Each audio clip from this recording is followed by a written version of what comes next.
Hey guys, happy Thanksgiving or happy almost Friday if you do not live in the US. Like I promised in my previous video, today I have another one for you today. And this one is just an in-sync version of this. And these are both 2x2 seamless glass doors. This one is the smallest and this one is just a little bit bigger. As you see, it sticks out one more. However, it is a bit faster than that one, and it's also synchronized. As you see, it has very nice animations when it opens and closes. So it uses a bit of advanced mechanics there, and I'll explain that when we get to it. First, I'm going to show you how to actually make the thing. So first you have to build up a couple blocks, and then well, that's if you're in a flat world or something. I guess you'll just be building this regularly, and you have to like dig out area or something if you're in survival.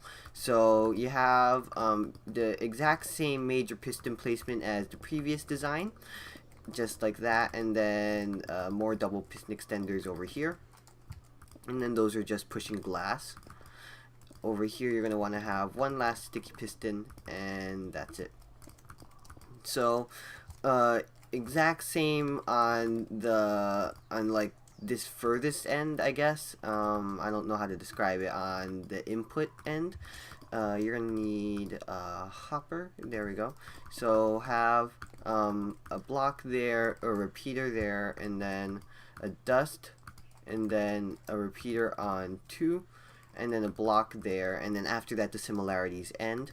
So have a hopper dropper monostable, same thing so far. Hopper dropper monostable, same thing so far, just like that. And then have your comparator outputs. So same design so far. And then over here you're going to want to have 4 pieces of dust, and then put blocks underneath them, and then have another block there. I'll get to that in a little bit. Oh, underneath here you're going to want to have redstone blocks with sticky pistons pushing them, just like that, and that's to invert the this piston, so that one's on by default. And then same thing over here.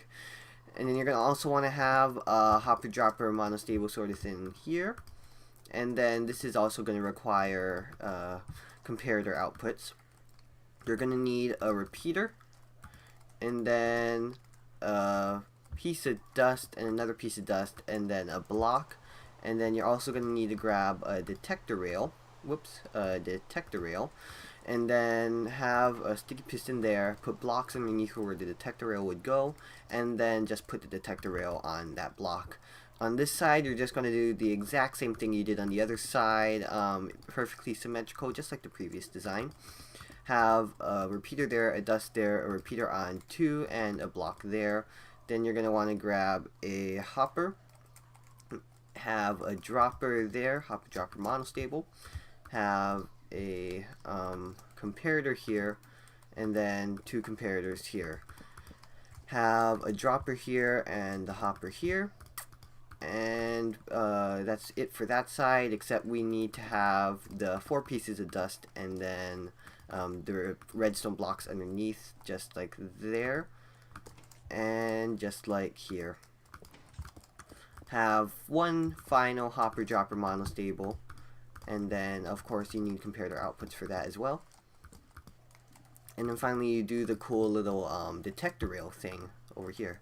So you need 2 pieces of dust, a block there, and I'm going to grab a detector rail from this one.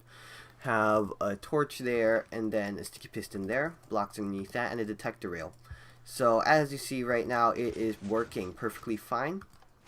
Now this one is pretty self-explanatory, same thing what was happening on that guy over there. However, over here what's happening is first this piston extends, which will power which will depower this one, and at the same time this hopper dropper monostable is activating, but it takes a little delay for that to turn off. So first this repeater turns on, and as you see it's pointing towards this piston, so it'll push that, and then since this, like I said earlier, has a little bit of delay, it'll send a 1-tick pulse, so it'll spit the block out or pull it back in.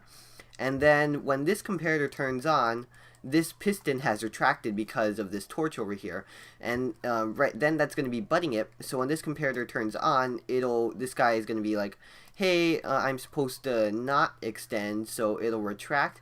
And then since hopper dropper monostables are activated for around 3.5 ticks, it'll still be activated for a little bit, and that's when it'll pull the block back into its final state.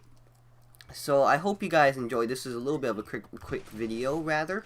If you enjoyed, please upvote on Reddit. Every upvote counts. And until next video, goodbye.